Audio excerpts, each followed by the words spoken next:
আজ আমার কথা কলমে কবিতার নাম হলো ভাগ্য। ভাগ্য শব্দটা ছোট বলে অবহেলা করে চলো না, এটা অনেক কিছু বয়ে নিয়ে চলে। ভাগ্য কারো কাছে অভিশাপ, আবার কারো কাছে আশীর্বাদ।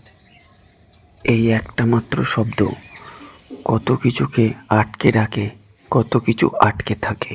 ভাগ্য যে যত এড়িয়ে চলে তার সামনেই তার সাথেই বেশি কথা বলে। কেউ কেউ কঠোর পরিশ্রম করে কোনো কিছুই পায় না, আবার কেউ কেউ কোনো কিছুই না করে অনেক কিছু পেয়ে যায়।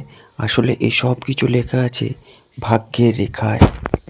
কখনো কখনো সুস্থ মানুষ মৃত্যুর কোলে পড়ে ঢলে, আবার কখনো মৃত্যু পথযাত্রী হাসি মুখে কথা বলে। একেই নাকি ভাগ্যের চাকা বলে। উপরের দিকে তাকিয়ে থাকা, একেই কি শুধু ভাগ্য বলে?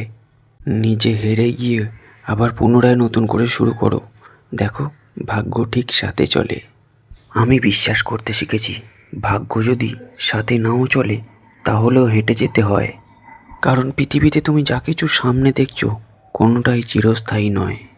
ভাগ্য আমার, ভাগ্য তোমার, সবার ভাগ্য একটাই চাকা। আসলে সেটা সবসময়ই সাদা কাপড়ে ঢাকা। এত তাড়াতাড়ি ভেঙে পড়ছো?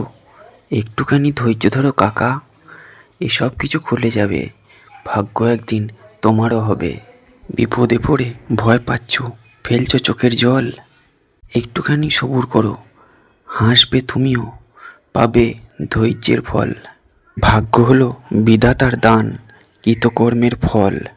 ভাগ্য যদি পণ্য হতো, টাকা দিয়ে কেনা যেত, তাহলে ঝরতো কারো চোখে জল। ভাগ্য একদিন সবার হবে, সবার কথাই মনে রবে। নমস্কার, সঙ্গে ছিলাম আমি সুমন। দেখা হবে আবার কোনো কথা কলমে কবিতা নিয়ে। টাটা।